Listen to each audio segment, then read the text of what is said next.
RCF.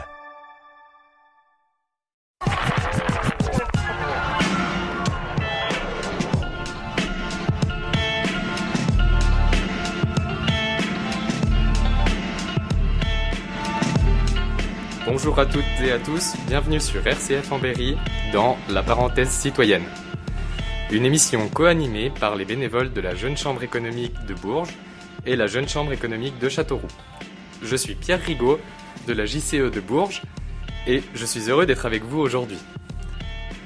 Pour ce début d'année, nous avons le plaisir d'accueillir Afida Abidar, maman, professeure de danse, chorégraphe, berrichonne de l'année 2021 et présidente du collectif des mamans.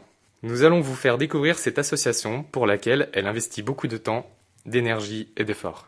Afida, qu'est-ce que cette association, le collectif des mamans ? Expliquez-nous. Quel est son but ?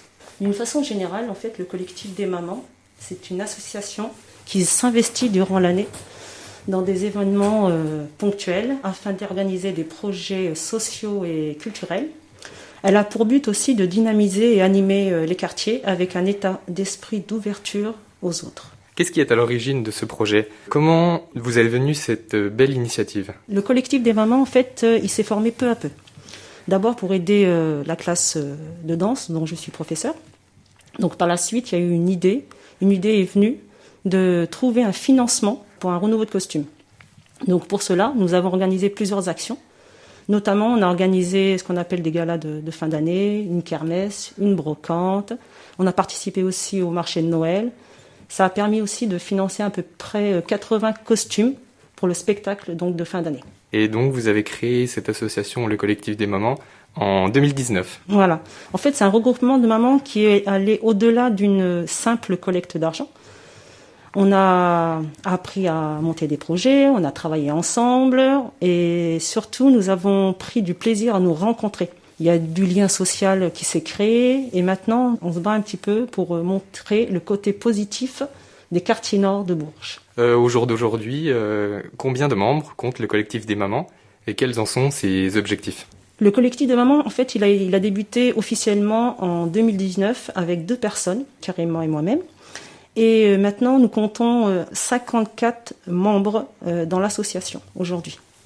Donc, les objectifs de cette association-là, c'est lutter contre l'exclusion. On organise des événements sociaux et culturels. On fait participer les habitants du quartier et d'ailleurs.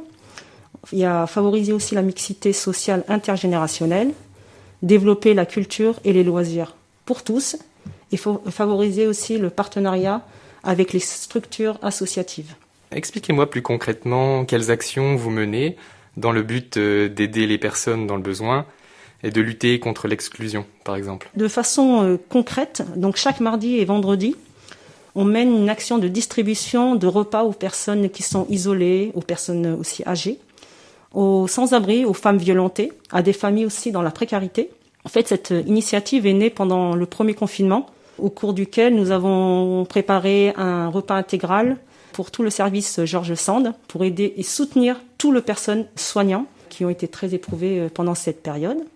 Par la suite, il y a une personne en fait en détresse qui a entendu parler de nous, du collectif des mamans, et elle nous a contactés. Nous lui sommes donc immédiatement venus en aide en lui livrant des courses.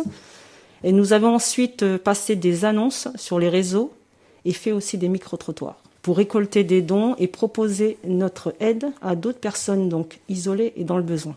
Et vous avez donc maintenant plusieurs partenariats. Ouais, nous avons plusieurs partenariats, des enseignes, je dirais pas lesquelles, mais voilà. Il y a des maraîchers aussi pour les denrées alimentaires. On a des denrées sèches aussi. Partenariat aussi avec le CFA de Bourges qui nous donne du pain et de la viennoiserie. Donc à l'heure actuelle, on distribue environ, à titre vraiment gracieux, un peu plus de 200 repas dans Bourges. Tout ce que vous donnent ces enseignes, ces partenaires, sont totalement redistribués. Exactement, à titre gracieux. D'accord. Donc nous, on est en lien direct aussi avec les acteurs aussi de la précarité, comme l'ADA, le Saint-François, le Relais, les Restaurants du Cœur, l'Entraide, la Croix-Rouge et bien d'autres. Et donc chaque mois, on se rencontre afin de discuter sur l'actualité. En même temps, cette rencontre est en lien direct avec le Centre social d'action sociale qui coordonne en fait cette réunion et ces rencontres. Pour toutes les personnes dans le besoin ou les personnes souhaitant participer à cette action avec vous, indiquez-nous où est-ce que nous pouvons vous croiser, vous rencontrer. Vous avez parlé des mardis et des vendredis, donc sur quel lieu êtes-vous exactement ? Pour nous rencontrer, déjà dans nos locaux, chaque mardi et chaque vendredi, je donne l'adresse, c'est au 20 rue Jean Moulin, à partir de 15h les mardis et les vendredis. Nous écrire aussi sur les réseaux sociaux, en cas de détresse ou de renseignement. Vous pouvez aussi vous inscrire en tant que bénévole ou bien lors de nos maraudes. On sillonne un petit peu tous les quartiers de la ville de Bourges à partir de 18h jusqu'à 21h, les mardis et vendredis, ou bien dans les lieux fixes comme l'aéroport, place Nungenser et Colly, ou bien les Bigarelles. Quelles sont les autres actions que vous menez pour favoriser la mixité sociale intergénérationnelle, associative, ou développer la culture et les loisirs qui sont aussi des objectifs de votre association, du collectif des mamans? Alors l'identité même du collectif des mamans, c'est la solidarité et la culture pour tous. On a plusieurs actions durant l'année, notamment chaque année et depuis 3 ans, nous investissons le site du parc paysager en organisant une kermesse du monde en partenariat donc avec d'autres acteurs associatifs, comme Foxa Bourges, comme d'autres associations. Cette action se déroule sur une journée au mois de juin. On peut y découvrir des jeux gonflables, des stands ludiques et créatifs, des jeux en bois grandeur nature. Et vous montez une scène, il me semble aussi. Oui, exactement. Alors, il y a une scène aussi qui permet aux jeunes artistes de se produire et de réaliser des performances. Un événement qui est ouvert vraiment à tous et à toutes les associations. Et c'est une journée, pareil, je dirais à chaque fois, c'est à titre gratuit. Toutes les activités ludiques sont gratuites. D'accord, c'est offert à tout le monde pour venir partager ce moment avec toutes les personnes du quartier et d'autres générations. Exactement. En plus de vous retrouver donc les vendredis à l'aéroport, à l'adresse que vous avez donnée, sur les réseaux sociaux, expliquez-nous quel est l'agenda 2022 du collectif des mamans. Le 5 et 6 mars 2022, il y a la Journée internationale des droits de femmes. C'est sur le thème « Comment retrouver l'estime de soi ». C'est une action qui est aussi, pareil, ouverte à tous, et notamment aux femmes. Au cours de ce week-end, on a plusieurs ateliers de bien-être, de confiance en soi, comme le yoga, la réflexologie, palmaire ou plantaire, de la sophrologie aussi, des hypnothérapeutes qui sont là. On invite aussi des conseillers juridiques, comme la déléguée départementale hommes-femmes, comme le CIDFF, qui s'appelle le Centre d'information des droits et des femmes. Donc cette partie-là. Il y a une autre action, le 1 et le 2 et le 3 avril, une opération caddie dans les grandes enseignes. Donc c'est une opération solidaire de produits alimentaires. Une autre action, le samedi 25 juin 2022, donc la Kermesse du Monde. C'est la Kermesse du Monde, le 25 juin 2022. Voilà, okay. Au parc paysager.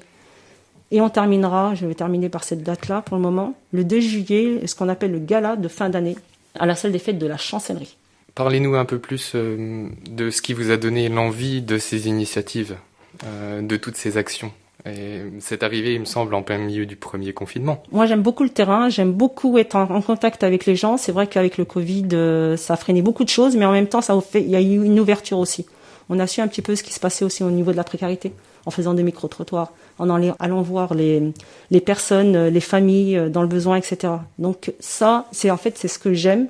C'est d'être en contact direct avec les personnes. Et ça vous apporte aussi beaucoup ces échanges et d'apporter votre aide à ces personnes dans le besoin. Complètement. Et ben, en tout cas, vous avez un agenda bien chargé. On peut retrouver ces dates que vous nous avez citées et les différents lieux où vous vous situez sur vos réseaux sociaux du collectif des mamans. Notre parenthèse citoyenne s'achève. Merci à notre invité d'avoir accepté notre invitation.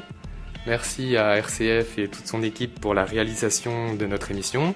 Nous nous retrouvons en février pour une nouvelle émission. D'ici là, n'hésitez pas à réécouter nos émissions en replay sur la page internet parenthèse citoyenne de RCF ou en podcast.